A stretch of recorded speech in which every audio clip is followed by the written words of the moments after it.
uMongameli Cyril Ramaphosa uthi bekulindelekile ukuba uqoqosho lweli ludodobale nangakumbi njengoko urhulumente wakhe waye wamilisela inkqubo yokumiswa kwentshukumo kweli ukususela ngoMatshi. We've got this fantastic platform which is NEDLAC, which enables and allows us to be in conversation. And I met them initially and I gave them 3 weeks that they should present a plan to me. They've been working at this. They needed another week extension. So that is now being, if you like, panel beaten into shape.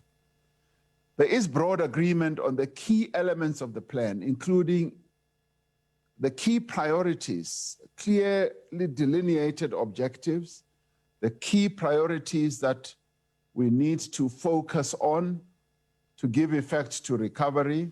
Ikhosado ithi kuzafuneka kuthengwe imveliso yabemibili. 65% of the goods that we import as a country are manufactured goods, and the government hasn't really done anything to intervene to support domestic manufacturing, to encourage people to buy local. That government itself, when it comes to its procurements, including the private sector, they actually focus on buying local.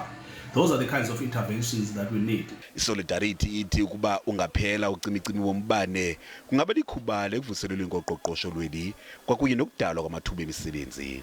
We call on government to allow South African citizens to fix the economy by immediately moving us to level 0 or level 1, allowing all economic activity, and finally allowing private electricity generation so that we are not hampered by load shedding.